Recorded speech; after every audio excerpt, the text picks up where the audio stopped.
Gina Haspel set to brief Senate committee leaders on the murder of Washington Post columnist Jamal Khashoggi. Lawmakers on both sides of the aisle were angry she was not there last week when Secretary of State Mike Pompeo and Defense Secretary Mattis briefed them on Saudi Arabia. Our next guest has been demanding to hear from Haspel. He is our headliner today. Kentucky Senator Rand Paul of the Foreign Relations Committee joins us now. Thank you, Senator, for being here this morning. Why do you want to hear from Gina Haspel? What do you want to know?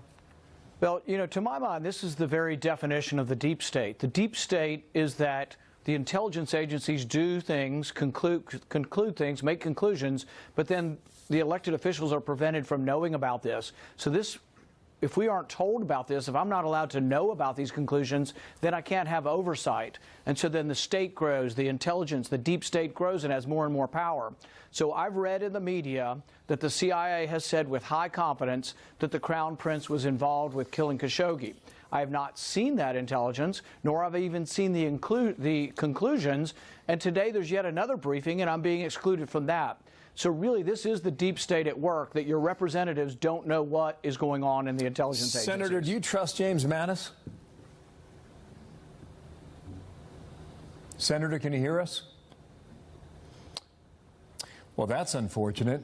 Let's hang with us for a moment here and see if we can get the audio back to Senator Rand Paul's ear there on Capitol Hill. And Senator Paul has been very disturbed by the briefing or lack thereof.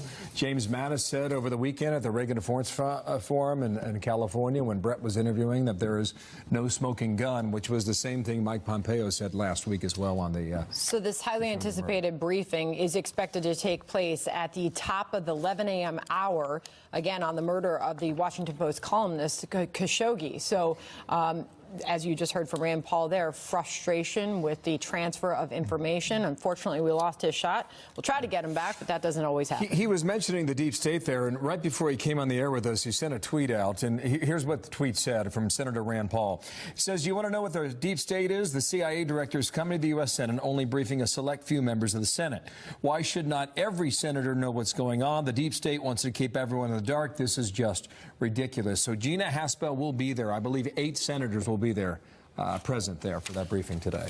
Just some of the things that we could eventually talk to Rand Paul. We're going to try to get him back here. But Lindsey Graham talking very tough on the Saudis. And here's the latest words from him. Oh, I'm sorry. It is a quote. "Left unchecked, Saudi Arabia's recent behavior will help Iran by driving a wedge between the U.S. and our other Middle East allies. Lebanon, Jordan, and others need assurance that America won't bend to the whims of the Crown Prince. He is a wrecking ball to U.S.-Saudi relations." And I do believe that we have Senator Paul back. All right. Are you with us, Senator Paul? I am. I think that was the deep state getting involved in our audio. It could very well have been. The question was that went unanswered. Do you trust James Mattis? Well, I think that there are good instincts, and I think he has a world of experience that he brings to the table. But when he says that there's no direct evidence, I don't think he's answering the appropriate question. The question is there enough evidence, direct or indirect, to conclude that the Crown Prince was involved? And apparently the media is reporting that the CIA did conclude with high confidence that that the Crown Prince was involved and directed this. And so I guess my biggest complaint is that Congress is supposed to have oversight. The people elect representatives to have oversight over the intelligence agencies. And when some of us complain about the deep state, what we're complaining about is that we're being prevented from oversight. So the CIA director's coming to Capitol Hill today, and I'm still being excluded from hearing or seeing the evidence of the Crown Prince's involvement But you know that James Mattis and Mike Pompeo both said there was no smoking gun. To that you say what? Well, I think they're answering the wrong question. Ask them whether or not they agree or disagree with the CIA's conclusion that all of the evidence that we've seen adds up to make us really think strongly with high confidence that he did it. See, I don't think they're disagreeing with the CIA. They're just saying they're answering a different question. They're saying no direct evidence, no smoking gun, but ask them a more specific question. Do you absolutely disagree with the CIA's conclusion? All the text messages between the Crown Prince and the thugs that did the killing.